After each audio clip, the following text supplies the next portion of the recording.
हमारा टॉपिक है, आज की क्लास का हमारा टॉपिक है सरकार यानी कि गवर्नमेंट। और जो हमें इसमें पढ़ना है वो ये लिखा हुआ है कि सरकार का अर्थ क्या है यानी कि परिचय क्या है वो देखना है। उसके बाद सरकार के स्तर यानी कि इसका प्रकार देखना है, और फिर इसके अंग यानी कि सरकार किन किन चीज़ों से मिलकर बनी है वो देखेंगे। तो देखो, एक एक चीज को हम लेंगे इसमें से और देखते रहेंगे कि इसका क्या मतलब है। जनरल टॉपिक है ये, न्यूज़पेपर में तुमको मिलेगा। और बाकी जब हर रोज अखबार पढ़ते हैं तो उसमें ये सब देखने को मिलते हैं, तो जब तुम इसको समझोगे तो देख पाओगे कि मतलब किस तरह से ये चीजें काम करती हैं। देखिए, पहले अर्थ देख लीजिए सरकार का। इसका अर्थ क्या है, इनके मतलब क्या है। जब कोई व्यक्ति कहे कि भी सरकार क्या है तो कैसे तुम एक्सप्लेन करोगे। देखिए, ये कुछ नहीं है, बस ये एक व्यवस्था है, एक सिस्टम है। ये एक सिस्टम है यानी कि व्यवस्था, एक व्यवस्था है।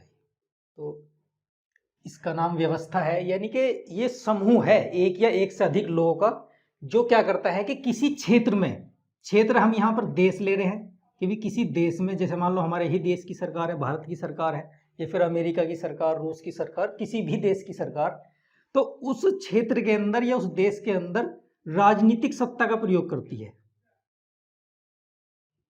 राजनीतिक सत्ता, राजनीतिक सत्ता का प्रयोग करती है या राजनीतिक शक्ति का प्रयोग करती है। इसका सीधा सा मतलब है कि सरकार एक सिस्टम है, एक व्यवस्था है, एक या एक से अधिक लोगों का समूह है जिसके पास शक्ति होती है निर्णय लेने की। किसी भी क्षेत्र में निर्णय ले सकती है वो। मान लीजिए कि हमारी आंतरिक सुरक्षा का मामला है, उसमें निर्णय लेगी, या फिर बाहरी सुरक्षा का मामला है, हमारी सीमा सुरक्षा का मामला है, उसमें निर्णय लेगी, या फिर हमारे कॉलेजेस हैं, अस्पताल हैं, या फिर मतलब गरीबों के लिए जितनी योजनाएं चलानी है उसके पास शक्ति होती है और वो निर्णय लेती है। एक व्यवस्था है कि भी देश को किस तरीके से चलाया जाए, किस नियमों के आधार पर चलाया जाए। वो नियम कहाँ से मिलेंगे उसको हम देखेंगे आगे। देखो, तो ये इसका अर्थ हो गया, सिंपल सा अर्थ है कि सरकार एक व्यवस्था है जो राजनीतिक शक्ति का प्रयोग करके किसी क्षेत्र में निर्णय लेती है, बस और कुछ नहीं इसका अर्थ। उसके बाद जो दूसरी चीज है इसमें, तो अब हम देखेंगे कि सरकार के स्तर क्या है। स्तर, स्तर कह दो या कुछ लोग इसे प्रकार कह दें तो भी कोई समस्या नहीं है। इनके टाइप्स ऑफ गवर्नमेंट देखो, इसके तीन प्रकार हैं हमारे यहाँ। तीन प्रकार की सरकार है, ये तीन स्तर हैं। देखो,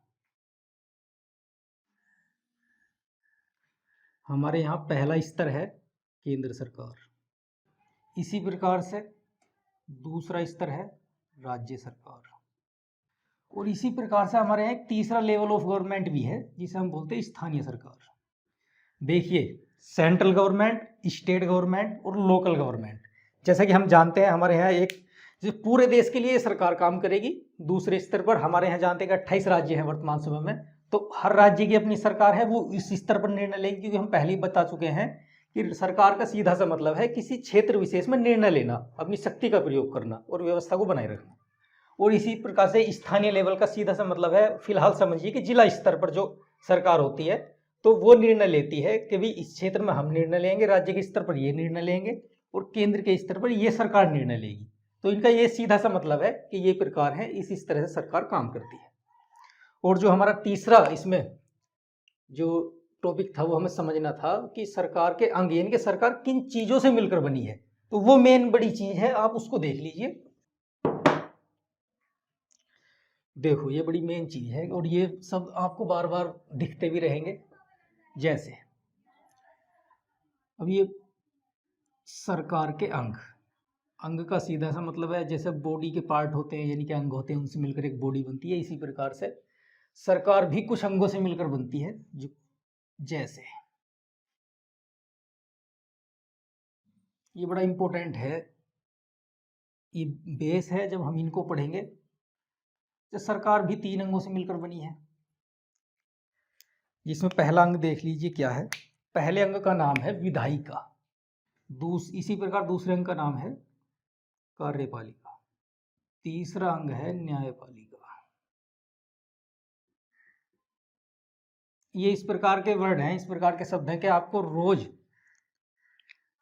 न्यूज़पेपर में देखने को मिलेंगे। इनके बिना चीजें समझ नहीं पाओगे आप, पॉलिटिक्स की कोई भी खबर है। देखो, इसको अंग्रेजी में बोलते हैं हम लेजिस्लेचर, क्योंकि साथ साथ अंग्रेजी का वर्ड सीखेंगे तो सुविधा रहेगी। एग्जीक्यूटिव, जुडिशियरी,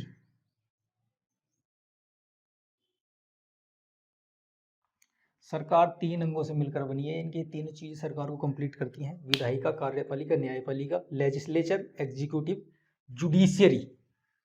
तो ये मतलब है। अच्छा, इनके काम देख लीजिए, तीनों अंगों के अपने अपने संबंध हैं, अलग अलग काम भी हैं, किस तरह से काम करते हैं वो सारी चीज़ें हम आगे देखेंगे वीडियो में। फिलहाल हम देखते हैं कि इसका मेन काम क्या है, और ये चीज़ आप ध्यान में रख लीजिए, इसका जो मेन काम है, इसके मुख्य काम क्या है। इसका मेन काम है कानून बनाना। ये पार्ट जो है सरकार का कानून बनाता है। उसके बाद जब ये कानून बन गया और इसको लागू करने का काम है इस भाग का, यानी कि कार्यपालिका, एग्जीक्यूटिव। ये लागू करेगा, इम्प्लीमेंटेशन कराएगा कानून का। इसका मेन पर्पज यही है, ये कानून को लागू कराती। बाकी हम जब आगे देखेंगे तो बहुत सारी चीजें हैं वैसे जो ये करती है, तो लागू कराना।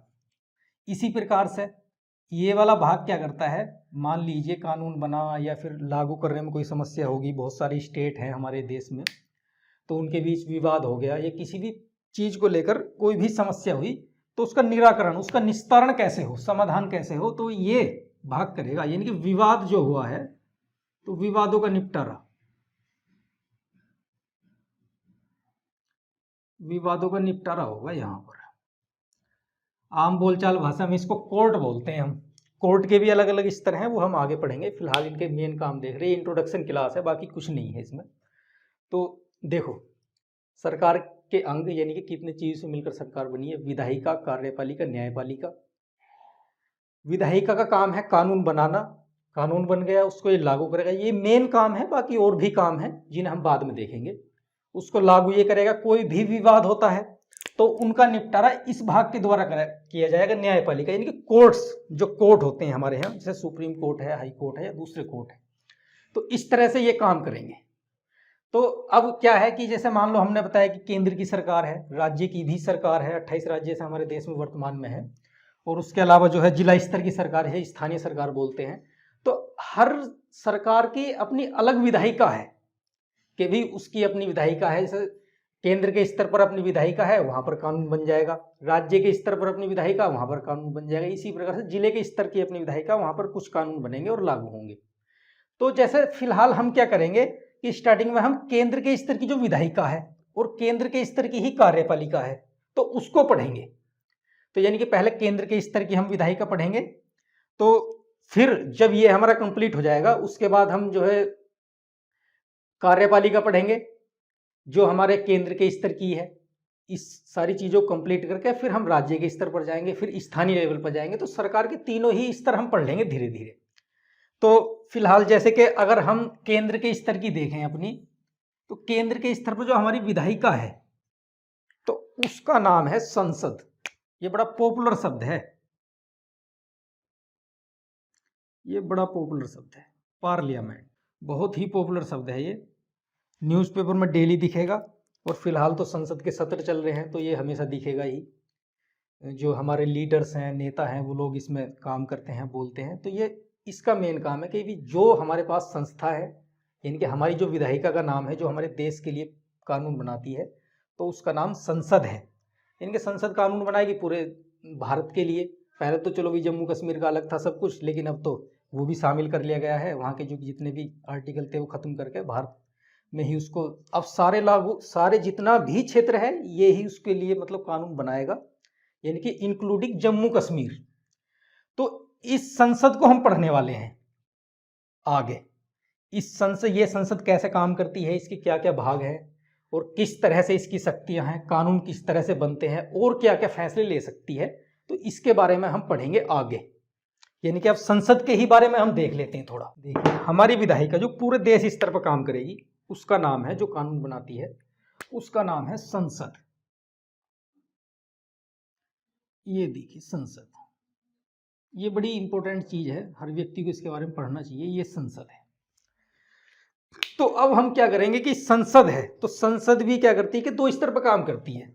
जैसे पहला स्तर है इसका राज्यसभा, राज्यसभा या कुछ लोग इसको उच्च सदन बोल देते हैं, ये मिल जाएगा आपको देखने में। इसी प्रकार से दूसरा स्तर है, इनके दूसरा हाउस बोलते हैं वैसे इनको, कि भाई हाउस हैं, ये दो हाउस हैं संसद के, इनके दो भाग हैं जिस तरह संसद काम करती है। लोकसभा, इसे निम्न सदन बोल देते हैं कुछ लोग। ये तो हमें एक ऐसी संस्था की हमको व्याख्या करनी है, उसके बारे में पढ़ना है, जिसका नाम संसद है, जो पूरे देश के लिए कानून बनाती है, उसके बारे में हमें पढ़ना है, ताकि हम चीज़ों को समझें कि किस तरह से कानून बनते हैं। इसके दो भाग हैं, राज्यसभा है उसे उच्च सदन बोल देते हैं, ये काफ़ी सुना होगा सभी लोगों ने। लोकसभा है उसको निम्न सदन बोल देते हैं। निम्न सदन बोलते हैं या उच्च सदन बोलते हैं, ये है भी या नहीं, संविधान में किस तरह की व्याख्या है, लोकसभा कैसे काम करती है, राज्यसभा कैसे काम करती है, कानून बनाने का प्रोसेस क्या है, ये हम आगे सब चीज़ों को समझेंगे। तो जब हम नेक्स्ट क्लास पढ़ेंगे, फिलहाल ये इंट्रोडक्शन ही हम दे रहे थे, लेकिन जो मेन टॉपिक है वो जो अगली क्लास होगी उससे शुरू करेंगे। तो ये टॉपिक रहेगा हमारा राज्यसभा, यानी कि इसके बारे में पढ़ेंगे हम, कि भाई हमारी जो विधायिका है उसका एक भाग है राज्यसभा, वो कैसे काम करता है, कानून बनाने में भागीदारी उसकी क्या है, और देश में मतलब किस प्रकार का उसका योगदान है, ये उच्च सदन की व्याख्या कैसे है, किस तरह से काम करती है, ये सब पढ़ेंगे। तो आज की वीडियो हम यहीं खत्म करते हैं, बाकी उच्च सदन के बारे में हम देखेंगे कल, ये हमारा मेन टॉपिक शुरू होगा। धन्यवाद।